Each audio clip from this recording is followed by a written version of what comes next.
What do you think about that? Should biologically male prisoners, particularly those convicted of or with a history of sex offences, be held in jails, female jails, alongside vulnerable females? Only if we're going to start putting foxes in the hen house. What a ridiculous idea. No, I don't. I genuinely don't think men that have raped women and children should be in women's prisons. But it is happening. I mean, the point is that men who identify as women are being sent quite regularly now to female jails. Only recently, 12 convicted sex offenders, males identifying as women, were sent to Scottish female prisons. So it's happening all the time. And as Lord Blencathra said, the female prison estate is currently being run as a mixed sex institution. And you know, Kellie-Jay, that not that long ago, a couple of years back, somebody called Karen White, who identified as a female, was transferred to a female jail, promptly raped two of the inmates. But still, in the face of that, this continues. I mean, I don't want to be illiberal about people identifying as whatever they want to identify, but this strikes me as a form of madness. Well, I think in all the conversations thus far, it doesn't seem like anyone said, hang on a minute, what about the women in the prison? Those women that they can't leave, they are literally prisoners. They can't leave, and they are often right next to men who are showering, revealing to those women whether or not they're in a state of excitement. And these women are really frightened. And in fact, what's also happening in prisons is if those women misgender, so if those women call those male rapists men, then they get punished. I mean, it's just absolutely startling and ludicrous. Yeah, just to refer to what's happening in Scotland, it's 12 trans prisoners convicted of violence or sexual crimes have been accommodated in Scottish women's jails within the past 18 months. So, you know, as I said, I just think that's insane.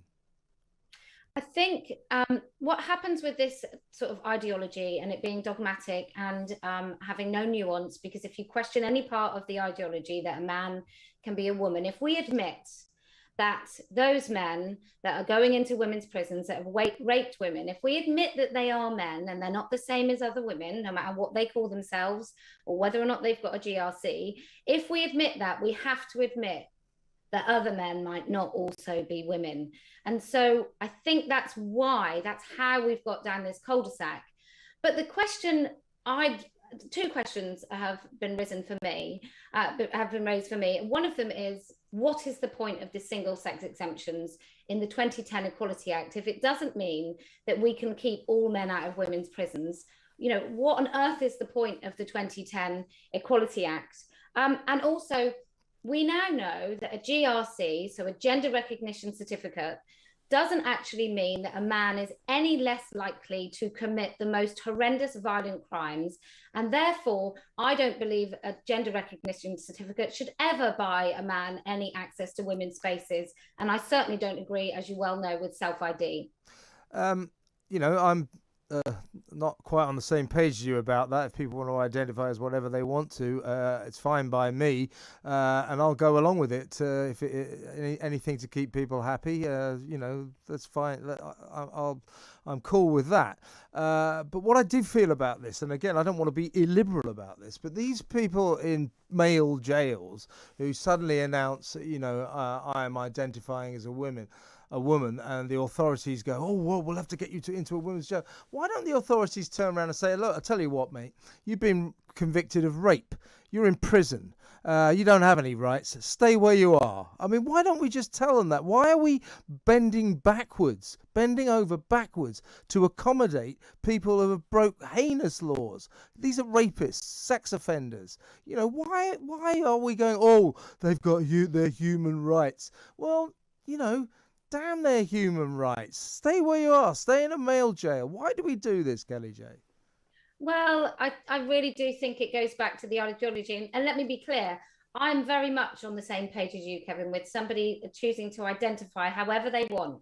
I'm just not on board with the state getting involved with that and making it official, making any of the rest of us have to believe in their whatever their identity is. So I really do think that is the tolerant and liberal position, is that you do what you do, but don't make me just participate in that.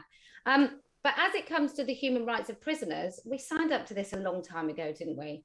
And when we saw it in some of the ludicrous claims with some of the immigration laws and who was allowed to stay here and why they were allowed to stay here.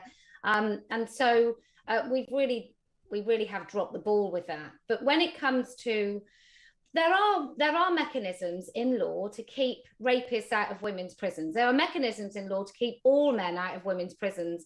I have no understanding why those aren't being utilized. I mean, it happens in women's refuges. It happens right across anywhere that's women only.